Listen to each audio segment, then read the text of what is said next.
In this video, you'll be learning all you need to know to get started with bow fishing. More specifically, bow fishing for the invasive Asian carp, such as the silver carp, bighead carp, and the grass carp. We'll cover everything from the gear that you'll need, bow fishing techniques, how to find the fish, and everything in between.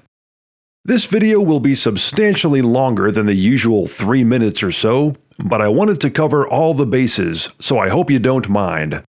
Now before we get started, I also want to mention that while many people use bow fishing these days simply as a means of eradicating destructive, invasive species of fish, such as Asian carp, it's very important to be respectful with your efforts. Personally, I make it a point to utilize the fish that I harvest with bow fishing, and I recommend that you do the same. But if you're going to use bow fishing simply as a means of exterminating invasive species, then be sure to dispose of the fish properly, and that is, in a way in which the nutrients go back to the water or back to the earth. Don't simply leave piles of dead, rotting fish all over the place for other people to deal with, which by the way is illegal in many states. So be sure to check out the regulations and procedures in your area before you get started. So with all that being said as an introduction, let's go bow fishing.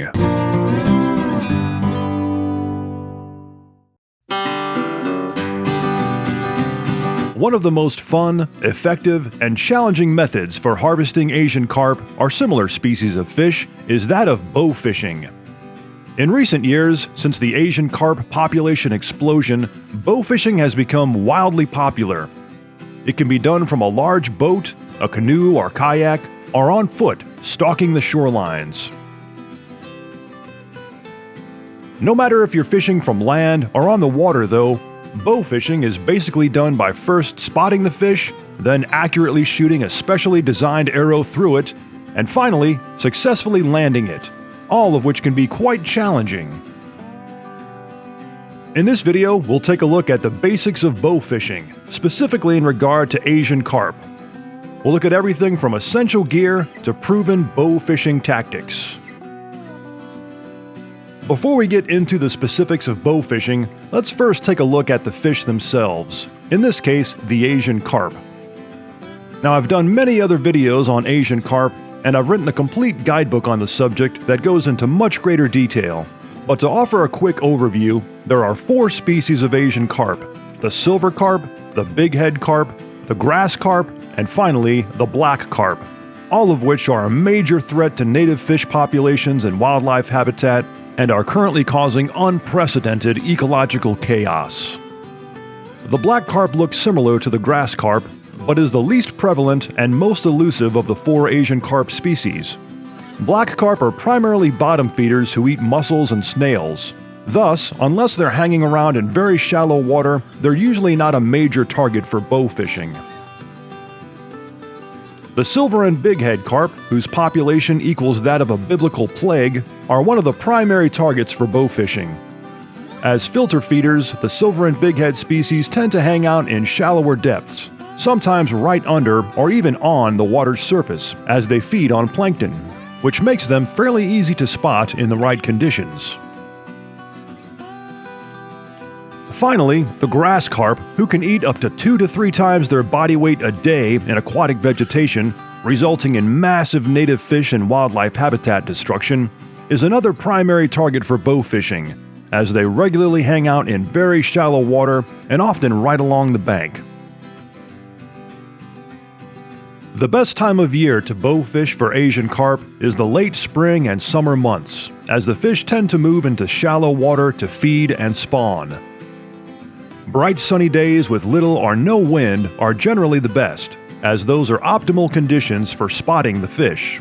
And while early morning and evening hours can certainly produce some great fishing, the midday hours are among the most productive, as the more direct sunlight helps immensely with seeing the fish. Cloudy, windy, rainy days are pretty much a waste of time, as precipitation and high winds make spotting the fish virtually impossible. Welcome everybody to one of my favorite bow fishing locations. I'm out here in a Missouri river bottom swamp wetland area that's loaded with Asian carp. And before we get into talking about the actual specifics in regards to bow fishing techniques, I wanted to first take a few moments and talk about essential bow fishing gear. To start things off, let's talk about clothing. Now, obviously, you can wear whatever you want when you go bow fishing, but bow fishing is actually much more like bow hunting, where you're actively stalking your prey. Especially if you're bow fishing from the land and kind of sneaking along a riverbank or a slough somewhere. These Asian carp are very, very spooky. They startle very easily. You know, if you move too fast, or if they see, you know, just a sudden change in the color and contrast of the environment in their background, or too heavy of a footfall, they're gone in a hurry. So again, they're very, very, very sensitive fish. You really got to sneak up on them and be as stealthy as you can. And just like with bow hunting, you know, using camouflage clothing or earth tone clothing, basically blending into your environment, can certainly give you an edge. So if you're going to be bow fishing in an environment where there's a lot of woods, a lot of bushes, a lot of heavy thick brush all around you in close quarters, I recommend like a, you know, simple green or earth tone color, or I'll use, you know, kind of a standard camouflage pattern to help you blend in more. If you're going to be in a boat or shooting off of a dock or on a real steep bank where the only background is going to be the sky up above you, then you might want to choose something that's more of a kind of a sky or like a watercolor pattern. That works really good to blend in that situation. If you're going to be bow fishing along a big river main channel somewhere, kind of down on the riverbank where there's a lot of big bleached out boulders and dirt and sand and stuff like that, kind of a neutral setting, you know, wearing kind of a neutral gray is a good choice for a situation like that. As far as pants, you know, if it's real hot like today and you're not going to be in any real thick, heavy brush, you can get by with just shorts. But in situations where there's going to be a lot of bugs, a lot of ticks, a lot of chiggers, possibly snakes, poison ivy, and all that fun stuff, wearing long pants, you know, is highly advisable. I've always liked these pants from 511. This is their lightweight model. They're super tough, you know, a nice flat green color, tons of pockets. They're made, I think, with the same stuff they use for making bulletproof vests, so they're super, super tough, and those are great. So that's a few quick suggestions for clothing for your bow fishing adventures. Okay, a few suggestions for footwear. Again, if you're going to be in a situation where there's a lot of heavy, thick brush and rocks and rough terrain, I recommend something like just a standard hunting boot is a good choice. If you're going to be more in real swampy stuff where you're actually going to be in the water and kind of walking around in real wet environments, something like a rubber or neoprene knee boot, like these tried and true Extra Toughs, is a great choice. If you're going to be on a boat or just along a path in a much more gentle environment, you can get by with wearing shoes, you know, tennis shoes, something like that that's a little more comfortable. A few more things you'll want to have with you on your bow fishing adventure. If it's a real hot, blazing sunny day, of course you want to have some sunscreen. You can get sunburned really easy and kind of sneaks up on you. Along with that, I really like these long sleeve, lightweight fishing shirts. You know, you can get these in all different colors and camo patterns. Again, they're super lightweight and breathable. They do a good job of keeping the bugs off you. Of course, being long sleeve, they keep the sun off you. And those are just a great choice for all-day use if you're going to be out there all day. And of course, your bug spray. I like to use something with DEET on my clothing, especially around my waist or around my ankles and arms and things like that.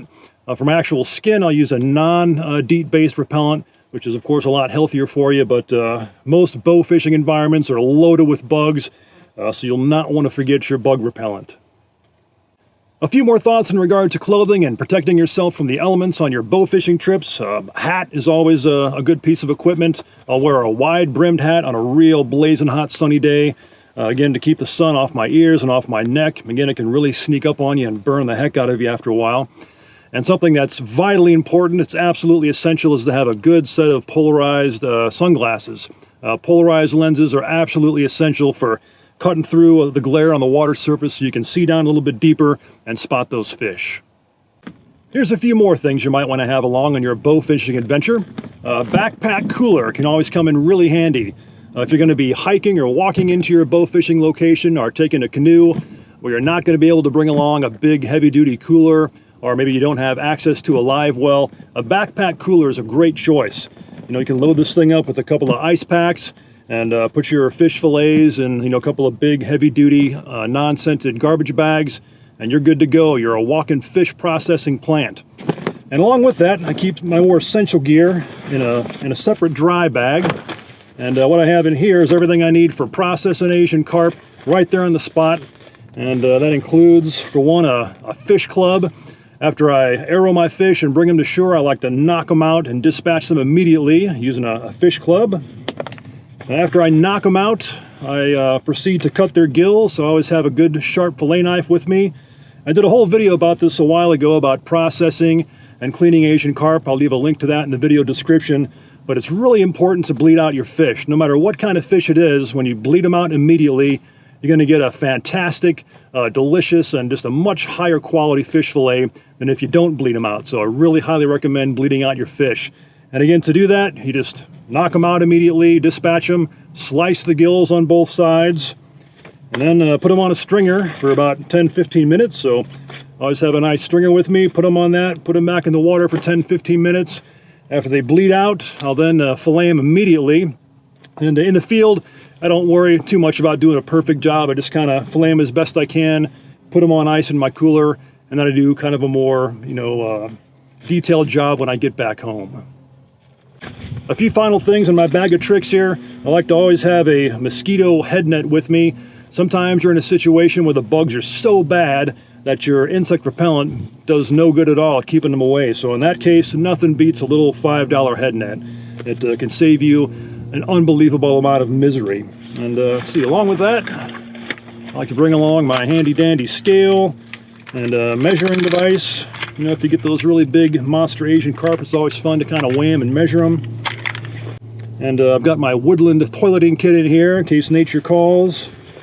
And that's pretty much it. So again, that's just a couple suggestions for things you might want to bring along on your bow fishing adventure. Now let's talk about the fun stuff, the actual bow fishing bow and arrow and reel and all the essential gear. In regard to actual bows for bow fishing, there's lots of options today. You know, since bow fishing has gotten so popular over the past decade due to the Asian carp invasion explosion, lots of people all over the country are getting into bow fishing.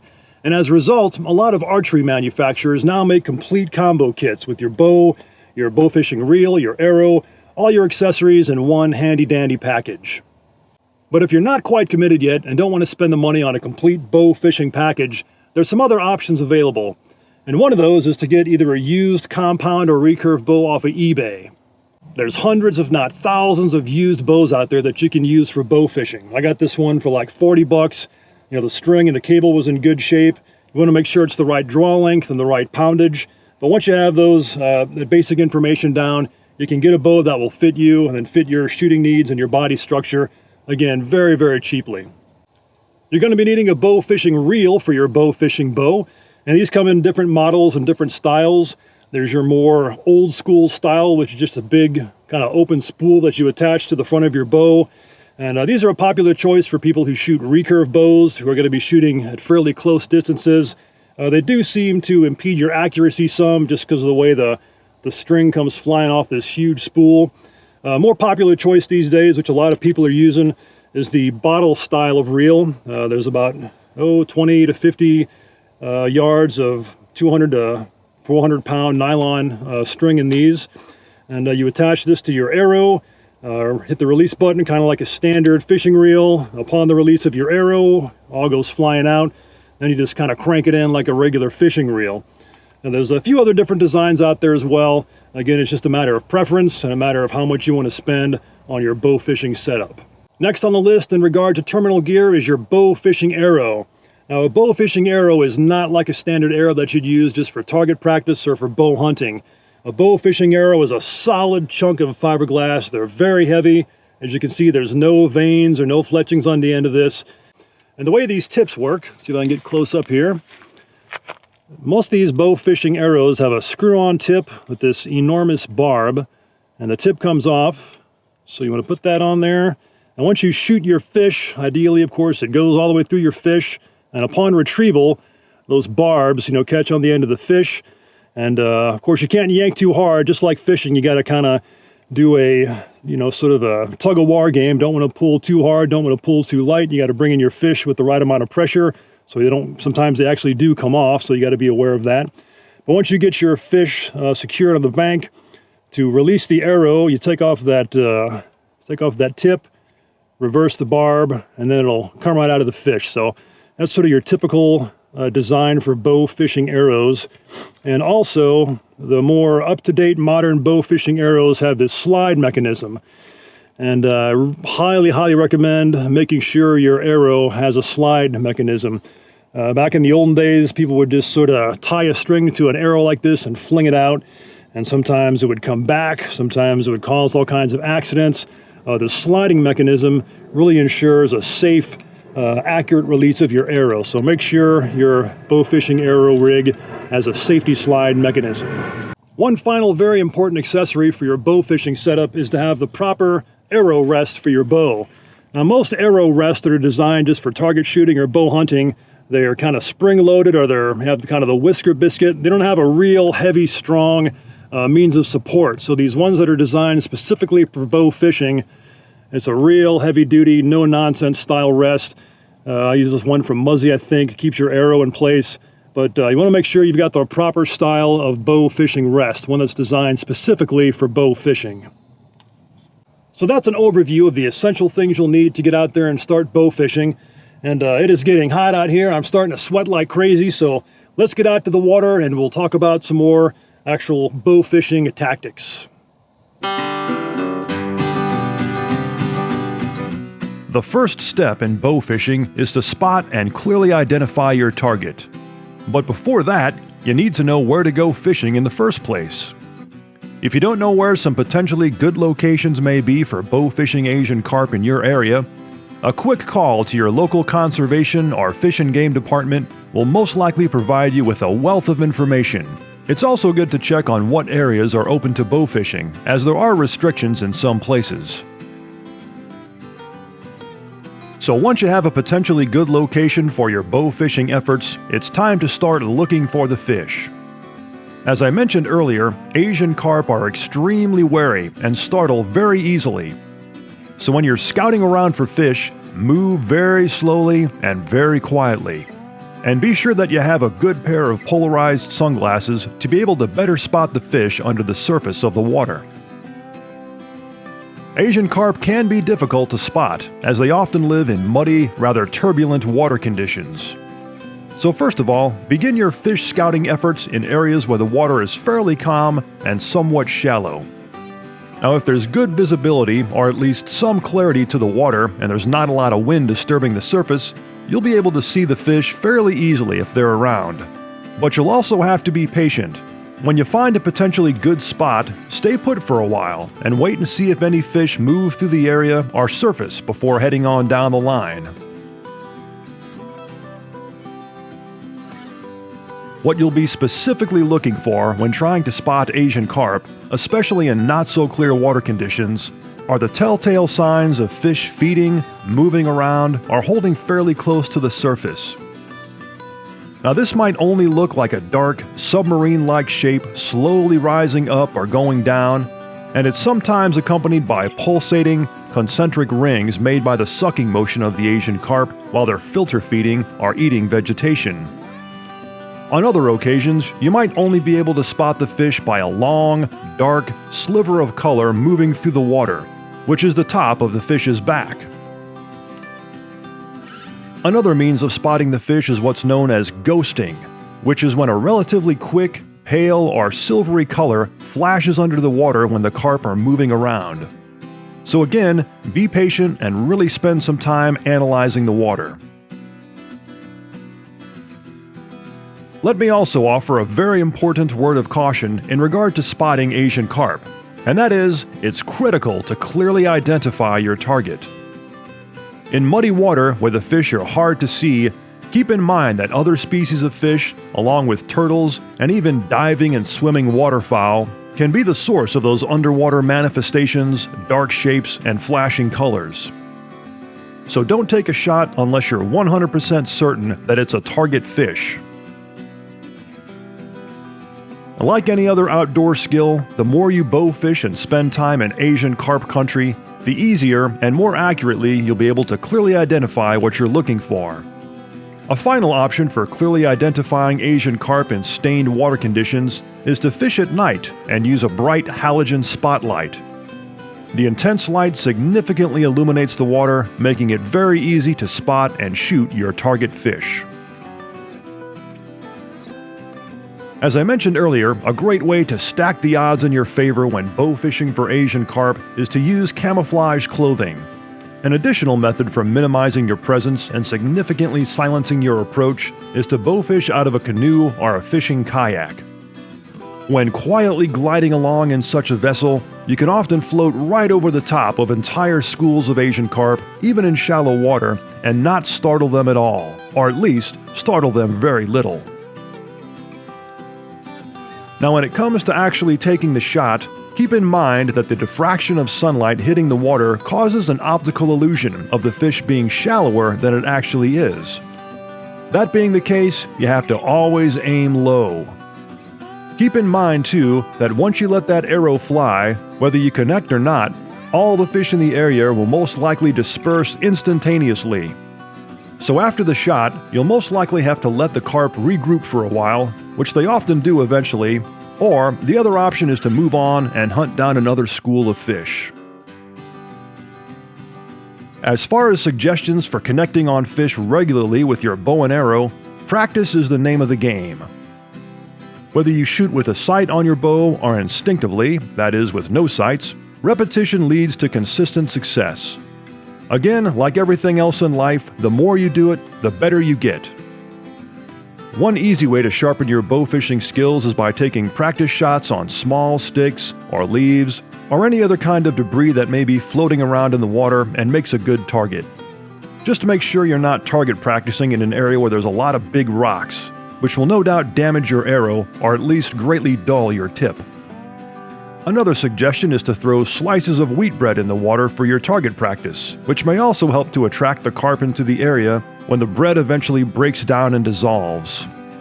If you'd like to learn more about Asian carp in general, check out my book, Eat the Enemy. It's a complete guidebook to catching and cooking Asian carp, including 50 mouth-watering Asian carp recipes.